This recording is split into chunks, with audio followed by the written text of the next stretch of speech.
Hello and welcome guys, आप सबका स्वागत है हमारे यूट्यूब चैनल में, भोजपुरी एक्सटी यूट्यूब चैनल में। अगर आप सब इस चैनल को सब्सक्राइब नहीं किए हैं तो प्लीज़ सब्सक्राइब कर ले ताकि भोजपुरी से रिलेटेड न्यूज़ सबसे पहले देखने को मिलेगा। आज हम बात करने वाले हैं पावर स्टार पवन सिंह को चुनाव को लेकर, काराकाट के चुनाव को लेकर क्या बोले मनोज तिवारी।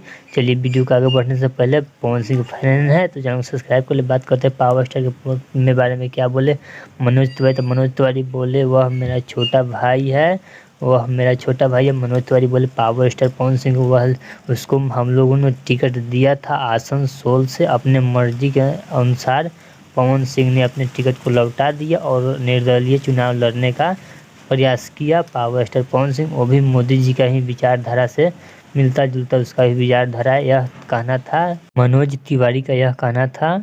चलिए बात करते हैं पावर स्टार पवन सिंह। तो पावर स्टार पवन सिंह बिहार के काराकाट में चुनाव लड़ने वाले हैं और रैली भी कल से चालू कर दी है। आज भी पावर स्टार पवन सिंह काराकाट में रोड शो सभा को संबोधित करने वाले हैं और रोड शो कर रहे हैं पावर स्टार पवन सिंह। चलिए मिलते हैं कॉर्निंग अपडेट के साथ। अगर आपको यह खबर अच्छा लगा तो प्लीज़ चैनल को सब्सक्राइब कीजिए, वीडियो को लाइक कीजिए। चलिए मिलते हैं कॉर्निंग अपडेट के साथ, तो ओके बाय।